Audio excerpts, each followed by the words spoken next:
next item on the program is our commemoration speaker, our commencement speaker.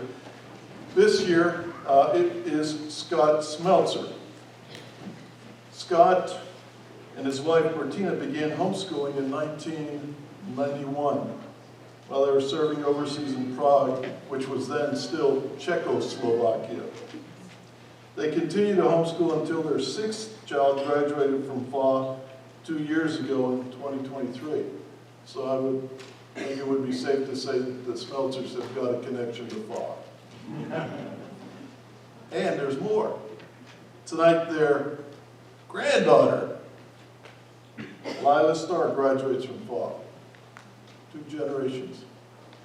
Scott currently works with the non-denominational Capital City Christians in Harrisburg, Pennsylvania, now close by to here. And that's a group of Christians seeking to serve the Lord based on what He has revealed in His Word, the Bible. He teaches Bible, specializing in church planting, apologetics, and the New Testament books of Luke and Acts and Romans. And he's also a frequent lecturer on parenting. And with that introduction, I welcome Scott Smelser.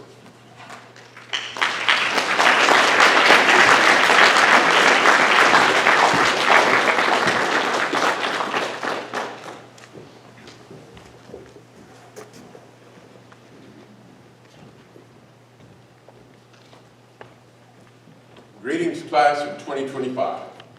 Before I get started, I want to make 2 notes. One is, I would like to personally thank Howard and Susan Richmond, not only for what they have done for this organization and what they have done for my family. I would like to thank them for what they have done for homeschooling broadly in the state of Pennsylvania.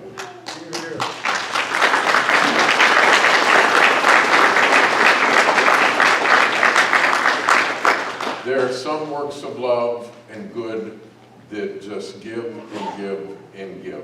And thank you both for what you have done and gotten started in this state and what you continue to do.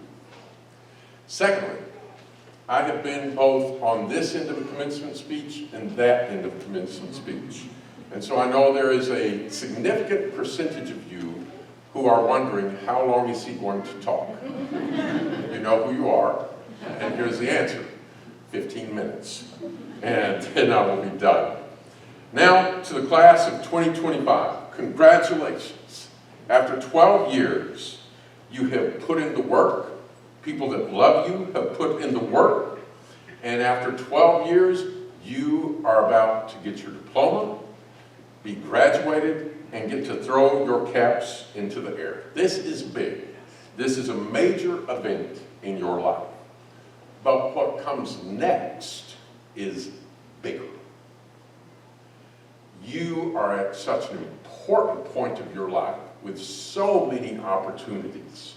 And you get to make choices now that a lot of people would give almost anything to go back in time and be where you are right now.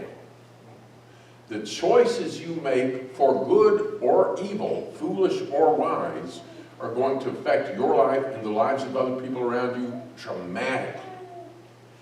And this is just a great point in your life. But what comes next is bigger. So, in a few minutes, I want you to throw your cap into the air. I want you to be glad you've got that diploma. But how sad would it be if you just stopped there and you went home and the rest of your life you sat there and looked at that diploma and told people, hey, I graduated high school in 2025. If you have ever watched that cringiest of movies, Napoleon Dynamite, don't be an Uncle Rico. If you have not watched that movie, you can watch an Uncle Rico clip and then you'll get it. So let's look forward. You've accomplished so much, and you accomplished that so that you will be prepared to go forward. It's such an exciting, important, and pivotal time. And I am honored to get to stand here tonight and to speak to you. And I want to share with you some thoughts and principles which will benefit and enrich you as you go forward. I'm going to talk about several things. If I've got somebody watching the time for me, I've got a dozen I'm going to hit real quick. And they're not all equally important, as you're going to find out. If I was going to talk to you about the most important things, I would be sitting down and having a conversation with you about faith, the Lord, redemption, and faithfulness. But this is not a devotion or a theological discussion. It is a commencement speech. So many of my thoughts will be on more temporal concerns, but they are still valuable and can make a huge difference in your life. Number one, consider the road less traveled. Don't necessarily take the road less traveled, but consider it. If you want to go to Scranton, I-81 is a pretty good way to get there. Route 30 West is not. Nobody else goes Route 30 West to get to Scranton, and if you do, that'll be a bad choice. So sometimes you're going to do what everybody else does. But don't make it a habit. Don't automatically follow the crowd and do what everybody else does. The most successful entrepreneurs didn't do it the way the average entrepreneurs did. The most successful teachers didn't do it the way the average teacher did it. The most successful mothers and the most successful fathers didn't do it the way average parents did it. Take a challenging route. Take a scenic route. Take an interesting side road. But take roads that go important places. Don't just take broad roads that lead to destruction. Take narrow roads to good. And back to the mundane, learn to drive a stick shift. Okay, great. Number two, be grateful, not entitled. In Luke chapter 17, there's a story about a young man who is very entitled. His father is well and alive, but he just wants his inheritance and wants to get as far away as he can so that he doesn't have any accountability or any responsibility.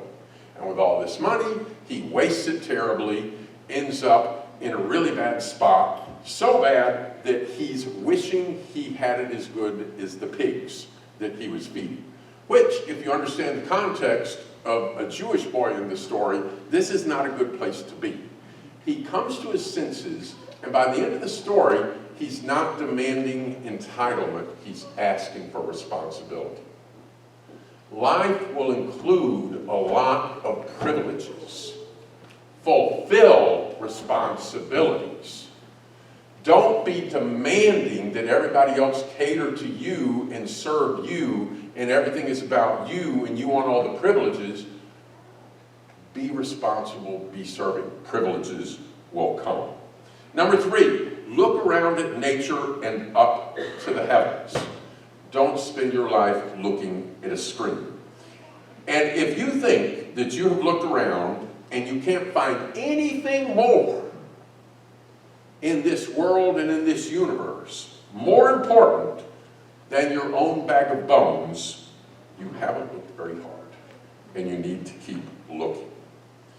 Cemeteries are full of selfish people that lived their life for nothing more than themselves, and they often came to a miserable end. A person wrapped up in themselves is a pretty small package. Be bigger than that. Number four, keep learning. You have learned a lot. You don't know everything. When you meet someone who thinks they do, you have met a fool. Keep learning. Number five, know history. I'm going to give just a little bit here. There's a lot of history that's valuable. No, I'm going to offer one. I had a discussion with a rather smug individual a while back who didn't live at a time that he understood communism, and he thought he understood communism, and he said the only problem with communism was the totalitarian part, not the economic basis. I said, that's saying the only dangerous part of an alligator is the lower jaw, not the upper jaw. We moved, when the Berlin Wall came down, we moved to what had been a communist country, and we spent a couple of years there. I'm going to tell you just a little bit briefly about it. A doctor, a friend of mine's father was a doctor. His income was, when translated to dollars, $150 a month. In Poland, shortly after the wall came down, I stopped at a bus station in 11 o'clock at night in a village in the middle of nowhere. I went in to use the restroom. There was an old lady, very old lady, in the men's room selling squares of toilet paper to me. In 1989, and you guys might want to check this on your phones later, look at a 1989 Porsche Carrera. It's a good looking car. In 1989, in West Germany, where you had German engineers, you could get a Porsche, you could get an Opel, you could get a Volkswagen, you could get an Audi, a Mercedes, a BMW, and somebody made money off of you. But they gave you something you wanted. They provided a quality item and you paid for it. But they got money. Yes, they did.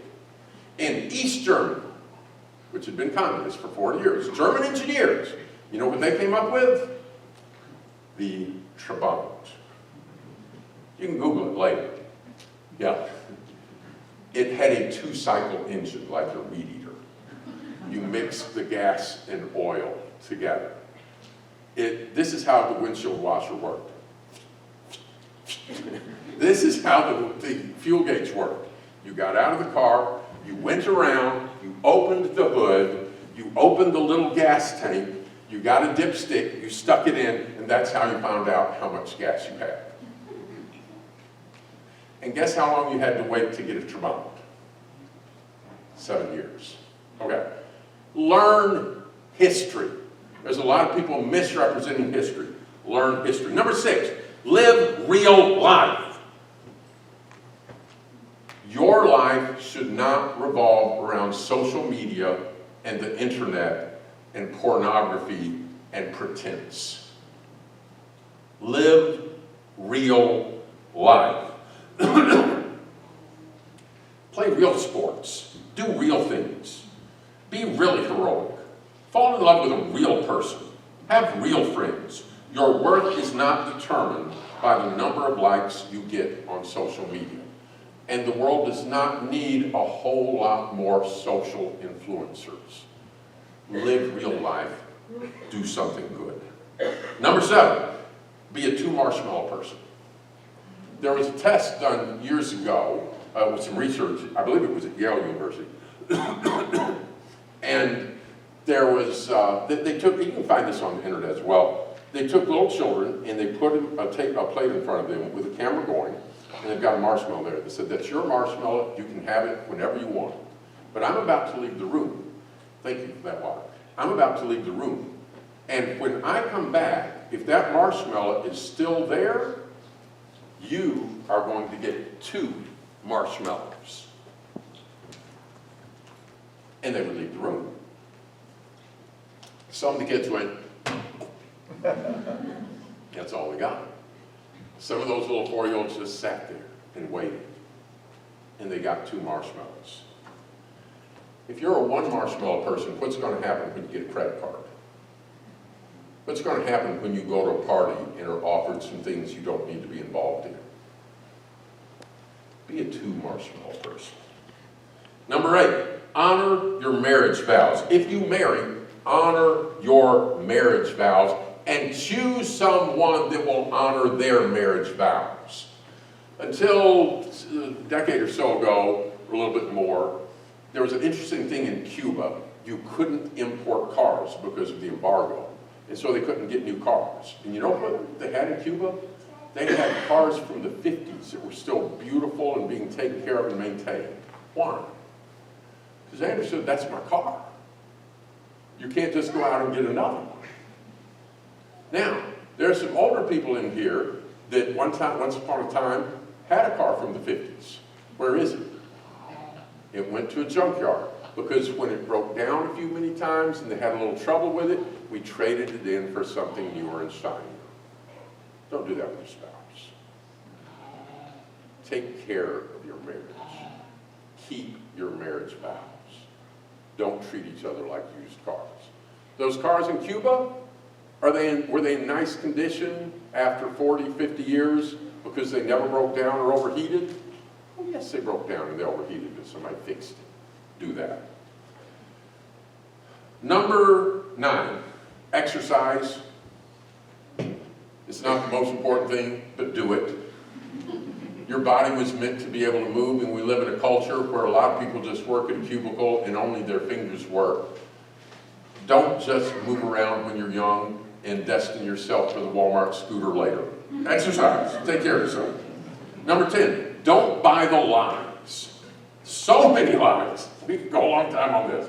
Don't buy the lie that bringing children into the world and nurturing them and raising them is unimportant, and that you need to do something important instead of that. Wow. Thanks to all the mothers who take care of children. Don't buy the lie that when you go through something socially awkward or difficult when you're 12 or 13, that somebody should talk you into getting parts of your body amputated. Don't buy into the lies. Number 11, serve others. It's better to give than receive. I want each of you to think about somebody you know that never serves other people. They always put themselves first. They will lie to put themselves first. They'll jump in front of a little old lady at Walmart to put themselves first. They'll do anything to put themselves first. Why are they doing that? They think it will make them happy. When they jump in front of that little old lady, they get to check out before she does. When they always get the last piece of pie, they got more pie than anybody else. When they cheat somebody, they got a few more dollars. Think of somebody you know that always acts like that. And let me ask you a question. Are you thinking about a joyous, fulfilled person? No, you're not. Now think about somebody you know that has joy in their life and you and other people respect them. Are you thinking about a selfish person or a giving person? Don't just be a taker, be a giver. Number 12, from the book of Ecclesiastes. Remember your Creator in the days of your youth. Class of 2025, congratulations. Aim high, go strong. Thank you very much.